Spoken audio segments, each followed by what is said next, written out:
the market is softening and we don't need it to soften anymore, don't want it to. So we use our tools. It starts with a 25 basis point. Potential home buyers are canceling their purchase agreements at a record rate, showing more than 15% of homes that were under contract saw the buyer back out. We are in one of the most interesting housing markets I've seen in a long time, friends, because here's the deal. We started this year in 2025 with a roaring amount of listings hitting the market. All these sellers with supposed golden handcuffs with low 3% interest rates that were never going to sell just surged in the market. There was a lot of data around this. In fact, not just Florida and Texas, the South, we've been seeing an increase over the past 2 or 3 years of larger and larger amounts of sellers deciding 3% interest rate or not, I'm putting my house out there, and the inventory would climb in the South. However, the rest of the country has joined the narrative, and through the spring and summer months, the U.S. housing market saw in climbing inventory, active inventory throughout all these other markets that largely for the last 2 or 3 years, even in 23 and 24, those housing markets, if you put a house out there, it would move pretty fast. It would be moving swiftly. And now in 25, I'm hearing a large shift in those areas where unfortunately sellers that were looking to get out of their house finally and move somewhere else puts it on the market, and they're met with a cold reception from buyers that absolutely took them by surprise. I'm hearing that story over and over. And here's the reality that we're seeing as we head into the end of the year. The fact is, sellers are deciding to pull back. I've been telling people for a long time, a great barrier of the housing market is the fact that many of the sellers in this marketplace that we're in 2025, they don't have to sell. So if they don't have to sell, they don't. If they feel like they're not going to get the price they want, or they feel like it's an exercise in futility, they're reading the news headlines that say a high percentage of buyers are canceling sales, which has been happening through late summer, then the sellers themselves say, why waste my time? Maybe I'm just going to pull it back and wait. Now we have a lot happening behind the scenes with new construction at the same time, because over the late end of summer, more than 100,000 homes were built in new construction and sitting idle. And this is an interesting phenomenon because May, June, July, moving season, when the builders expect to hopefully move a lot of this inventory, it was a little bit slower than expected, but August came raging back, and a lot of the inventory, particularly in the South, you saw the builders start to shift, and a lot of their inventory came off, and their average price soared. That was actually caught by surprise because they've been weakening their price. They've been price reducing. There's been a lot of recent reporting that 30 to 40% of builders anywhere are trying to reduce or introduce incentives to cause their homes to sell. So ultimately, we're seeing a little bit of a shift. And my friends, this brings us home to an interesting fact, because as you look at the 30-year rate, if you look back in the last 60 days, there has been a massive change in what is being announced for the future of interest rates. Those interest rate changes are going to affect borrowing costs in 2026. That is going to have a massive impact, I believe. I'm going to make some predictions for you as I walk you through the data, because it is a fascinating thing that is unfolding, and it could maybe, just maybe, cause the market to finally spur into production, cause trading back and forth, many more buyers and many more sellers coming back into the marketplace and actually doing business again. Because as we see market by market, the amount of transaction volume in 23, 24, and now in 2025 is precipitously less, if that even is a correct phrase of the word. It's way less, 25, 30, 35% less trading going on between buyer and seller in the last few years compared with pre-pandemic times. Enough monologuing, let me show you what's going on with the data. Since 2008, the most important thing that everybody watches to be concerned with the present housing market is how much inventory is there? Are sellers hyper motivated? Are they pushing houses into the marketplace at high levels? Let's take a look at this. This is the existing home market. This is where your neighbors live and how many of them are putting their house in the market. This is all metro areas. This is the most recent data we have.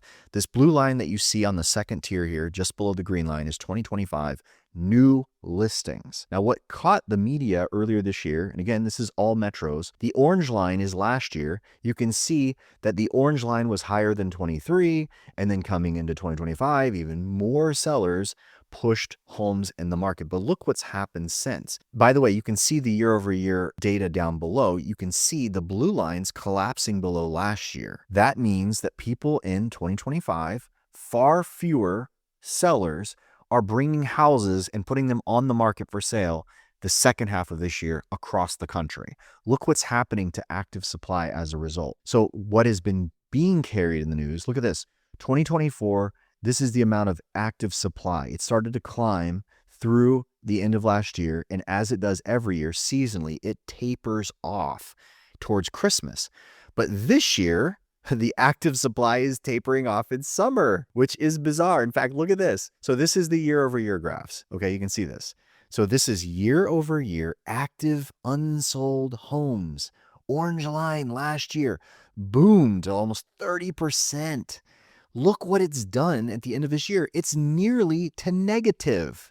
Okay, so right now it's at 8%. The gap is narrowing. And if nothing changes in another month from now, when we get a reading, you're going to see on the national level that the amount of inventory against prior year is going to go negative. And my friends, that is going to get very interesting when you think of the relationship to what's happening and what's coming with the interest rates. Look at this. This is the same data for Orlando. Look at Orlando. This was a huge news story, this right here, when all of a sudden we had this huge takeoff in January and February, a huge amount of existing supply. In fact, multi-year high. Remember when I showed you the national chart? This green chart, like it did mid-year, took off. But in Florida, you had this huge surge at the beginning of the year. But look what's happened since. It's a multi-year negative, 15, 16% less sellers coming to the end of the year are putting their houses on the market. In fact, it's been same thing year over year. It's absolutely hitting the floor. Look at the year over year active supply. And again, this is not making news, but for the first time in 4 years, we are at 2% year over year on active supply. We are at the lowest point, except for this one line, this crossing line, when we had this just traction taking place in 2023, where whatever reason, war was started, the economy became activated. For whatever reason, there was a little bit of a boom cycle that siphoned off some inventory. But like, look at this. Again, this is not being carried, but this is a reality. The active supply chain in Orlando, this is uncommon, folks. This 2024 is a more seasonal, typical graph. But what's happening in Orlando, as you can see, I just illustrated before, is happening on the national scale. All right, friends, next chart I want to show you is the Orlando months of supply chart. This is the most recent month I have for data from the Orlando Association of Realtors, actually the Florida Association. You have to have a real estate license to get into this information. But behind the scenes, the entire 4-county metro area, take a look at this. This is the pace of our months of supply. This is the true, if you want to go to any marketplace in the country and understand how good is the market, the higher this goes, the more of a buyer's market you are in. The slower or the more this is falling, the more it's tending towards the seller. And look at this, my friends, the rate of change year over year. Earlier this year, we were at 44%, 46%, 43%. It is collapsing. It's down 28% year over year, then 18%. And I can guarantee you, based on the data that I just saw from Redfin, which is further in time than what you're seeing on your screen, this is going to drop even lower. And don't get me wrong, does that mean we're going to have multiple offers tomorrow and bidding wars on? No, it does not mean that. It means you will have a tighter supply if you're a buyer. The seller is not going to be so far out of strength, because I know any realtors that are out there, if you're in my marketplace, you know over the past 2, 3, 4 months, the buyers that have been getting pounded over the head by the sellers in the conversations at the negotiating table, they're puffing the chest out a little bit. They're starting to say, you know what? If you don't give me some terms, I'm canceling this deal. I'm going across the street. And they do it. And the sellers are left humbled, wondering, what is going on? My friends, it's changing. There's a little bit of a shift. There's a little bit of that rebalancing act taking place right here. Hey, it's me interrupting myself. Are you selling or buying? One call, that's all you need, and put nearly 4,000 home sales and 23 years of experience to work for you. Jared Jones is the way to go. Call 706-5000. Now, my friends, take a look at this. This is a fascinating chart. This is the Purchase Mortgage Application Index. This shows the amount of activity from home buyers going to apply for a mortgage. Look at where it was in 2019. So this is the normal pre-pandemic marketplace. Look where we are now. It swung way down. Now, this right here, 2022, this was the end of the 3% 30-year fixed. And since then, it cratered. It found a baseline from 2023 into 2024 where the entire market got smaller. There were less sellers and there were less buyers. Thankfully, both of them disappeared. If you have this few loan applications happening and you had a high level of typical buyers pushing listings in the market and you don't, it's crazy. The reality is the whole market's frozen. That's the way it is. The people that would go out and apply for a mortgage to go buy a different house, they have one already and it's at 3%. Now, obviously, you'll make the case, Jared, there's a whole lot of people renting that don't want to be. Absolutely, and I agree with you. But the larger narrative is that both sides are stuck. Now, but look what's happening in 2025. Undeniable, there is an increase in activity in the housing market in terms of people actually going out. But look at the data. It shows that right now, from the same week in 2019, we are down 32%. But here is what I find to be absolutely stunning information, okay? This, my friends, is an interesting chart that is about to show us what we can expect possibly in this housing market in 2026. This is what I think is to be the great glimmer of hope. This right here is the 30-year chart from the start of this year. So from January till August, we're largely from, our rates are 6.5% to 7%, sometimes above that for a 30-year fix. Look what happened. The Jackson Hole, Wyoming announcement towards the end of August going into September, where Jerome Powell finally comes out and says, you know what? I think we're going to cut rates. Boom, slams the rate down. Then mid-September, he actually comes out and cuts rate. It drops a little bit more, but then it comes back. By the way, there's something to learn about that, is that when these announcements take place, sometimes the rate temporarily overcorrects. Watch for announcements, try and lock in, especially if you're watching for refinances. So largely the distance between the end of August and where we are now is roughly of a 0.25% drop. The market priced it in, and it usually prices it in ahead of when the central bank will do it. So those of you that think, well, I got to wait till he does it. No, usually at the announcement, the market already starts to bake this in. But that's what's taking place so far in the interest rate saga. Now, fast forward, we have 2 more interest rate cuts planned before the end of the year. So there's already, the marketplace is projecting that Jerome Powell's going to come in and cut the rates 2 more times.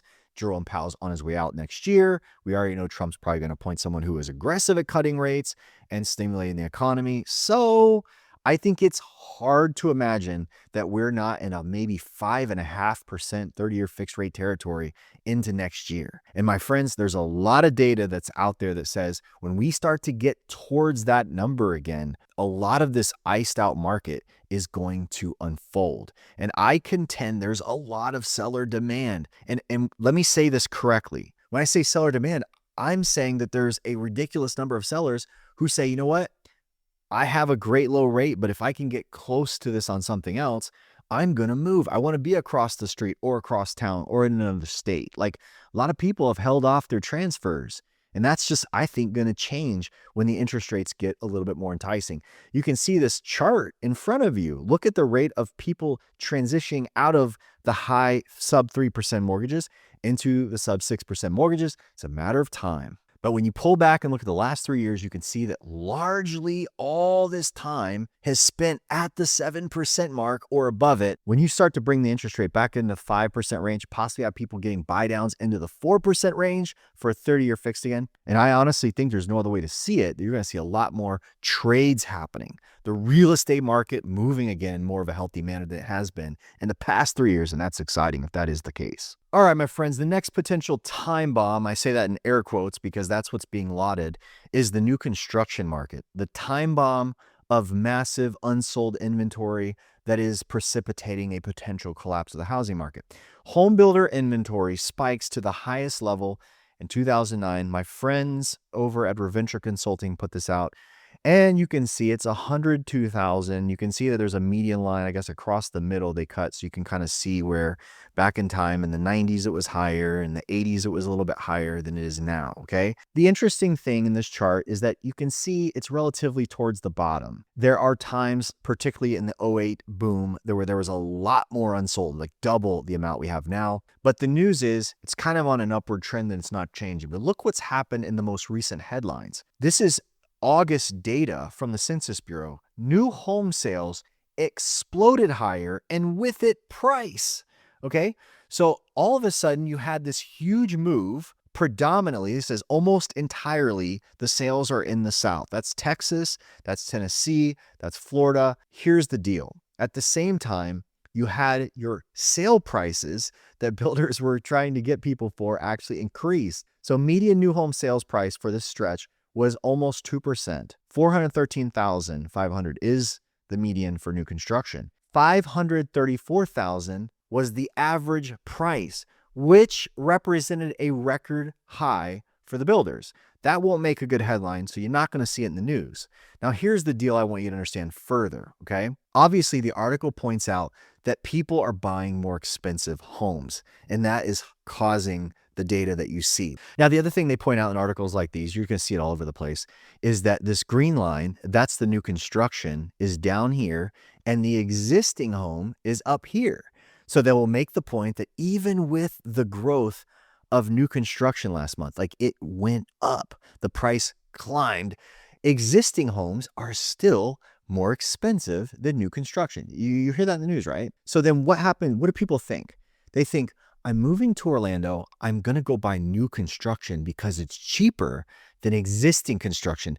That's a game. And I'm going to show you why. All right, my friends, what do you have on screen? Orange County average sale price, which, by the way, look at that crash, everybody. Look at it, how price is getting slammed in Orange County. Okay. By the way, if I took you to other counties that look similar, I'm not trying to be funny, but it's largely flat. If you go way back here into 2023 and you cut a line, it's not cratering. If you even look at year over year for average, there is largely not negative. Okay. But that's not the point of this chart. In the Orlando metro area, you have to consider where we're building new construction. Where is most of the new construction coming into the area of the Orlando metro? Osceola County, right? Polk County, right? Be more descriptive. St. Cloud, Kissimmee, Davenport. Where does new construction go? Anywhere. Where does large numbers of new houses that get built sometimes are standing inventory? Where does that exist? In high demand, fully mature, fully built out areas with hardly any new construction? Or is it in the outlying, far out suburbs where the land is cheaper? You're finishing my thought, but let me show you what I mean. You can see down here in the charts below that the average price in Orange County is floating around $660,000. Orange County does not have a lot of growth ability left. There's not a lot of open land and tons of massive planned communities built in Orange County. It's just not there. Now, my friends, look at the average price chart for Osceola County, okay? Remember, I just showed you that it's $660,000 average price in the Orange County metro. That's the heart of Orlando. Look at Osceola County, where there is tons of new construction. By the way, my friends, this is the resale data, okay? So theoretically, your new construction inventory is somewhere around this or maybe even lower in price because they're saying that you can actually get a new construction home for a better value. And maybe in Osceola County, in some places like that, that is accurate. But look at my point. If you take the Orlando metro area, the greater defining area where most people are going to move, if they're saying, I'm going to live and work in Orlando, they're going to be in Orange County. If they push out to Osceola County, a lot of the reasons they're going to do that is because it's cheaper, and it's way cheaper according to the chart. $468,000 represents almost a $200,000 difference in price. Let me show you Polk County. The story unfolds even more so when you consider Polk County. Look at this, $346,000. So the average price in August for Polk County is $300,000 difference than Orange County. Now, keep in mind, the Polk County area has a massive county seat that is far from us, okay? I only pull it up because Davenport and Haines City is kind of feels like Orlando Metro, but largely Polk County is Lakeland. Polk County's major county seat is Lakeland, and you have Auburndale and all those areas. And I'll have people that are like moving to work in the heart of Orlando start pulling inventory in these particular areas. My point is, why is new construction cheaper than existing? It should be, because most of the existing areas are more valuable. My friends, my point in bringing this up is that I feel like that media narrative that you can buy new homes cheaper than a resale home, I feel like it's on all the time. I feel like monthly basis I see that headline.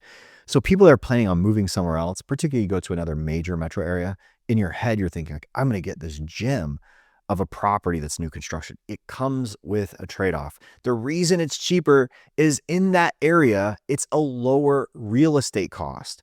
The dirt is not as valuable as the general metro area, most likely.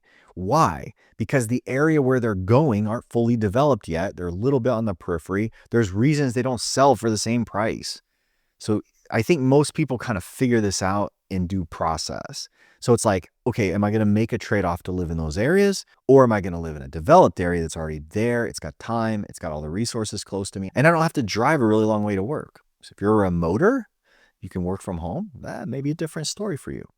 By the way, you can see the average sale price for the Orlando Metro on the way out. All the data year over year, right beneath that, 2% roughly up, down 1 month, up, down, up, down, up, down, and just bounces around. Did I help you understand the marketplace better here in Orlando? And if I did, make me this promise that when you're ready to buy or sell in Florida, you'll remember this moment and give me the opportunity to earn your business.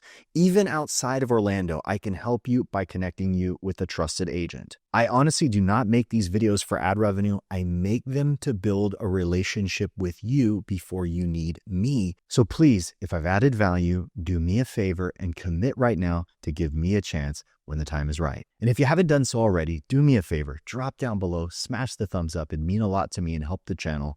Consider subscribing so you don't miss these regular updates on growth, housing market, and data news across the Orlando market. Jared Jones is the way to go. Call 706-5000. If you're in the Central Florida area and you're looking for a great church, I'd love for you to join me at the Grove Bible Chapel. Just visit joinmeatthegrove.com for full details.